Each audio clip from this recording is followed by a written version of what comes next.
فصل تابستونه، باید یاد بگیری تو قسمت عمیق استخر چطوری گیلیم خودتو از آب بکشی بیرون. یه دقیقه وقتتو بده، من میخوام پادوچرخی بکنم.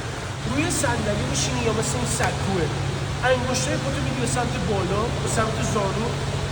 یادت نره سیوش کنین چون تمام تمرینای پادوچرخه رو تو این ویدیو گفتم. زانو بیاد به سمت بالا، آبو با کف پات هل میدی به سمت طرفین.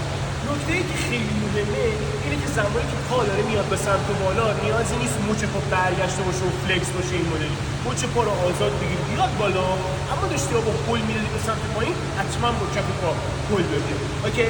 اگه انگشت پات به سمت بالا باشه، وقتی پا رو داری میاری بالا، آب گیر میکنه روی این قسمت پا، حتما میری پایین. موضوع مهم بعدی اینه که زانوی تو باید نزدیک هم باشه. یه 8 فارسی رو اینجا در نظر بگیر، اینطوری تمرینش کن. اول اینو تمرین کن، هر وقت یاد گرفتی اینطوری اهرمی پا بزنی، بعد یا تمرین دستش رو انجام بده. دست اسکالینگ باید رفت و برگشت با کف دست با آب بازی کنی. بعد از اینکه تمرینای خشکی رو انجام دادی، بیا بشین لبه استخر با کف پات آبو هل بده به سمت طرفین. همون تمرین پای اهرمی رو، یعنی این میاد بالا اون بره پایین، اون میاد بالا این بره پایین، همینجا انجامش بده. بذار قشنگ ملکه ذهنت بشه. بعد از انجام تمرین قبلی یه تخت شنا بغل کنید و سعی کنید فقط پادوچرخه رو تمرین کنید.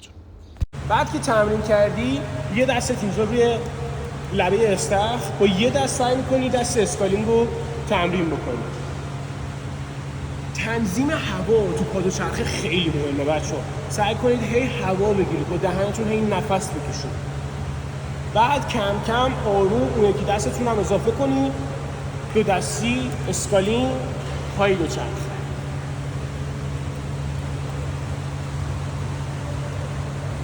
امیدوارم که مفید واقع شده باشه. بفرست واسه اون دوستت که میترسی جونش رو از دست بده.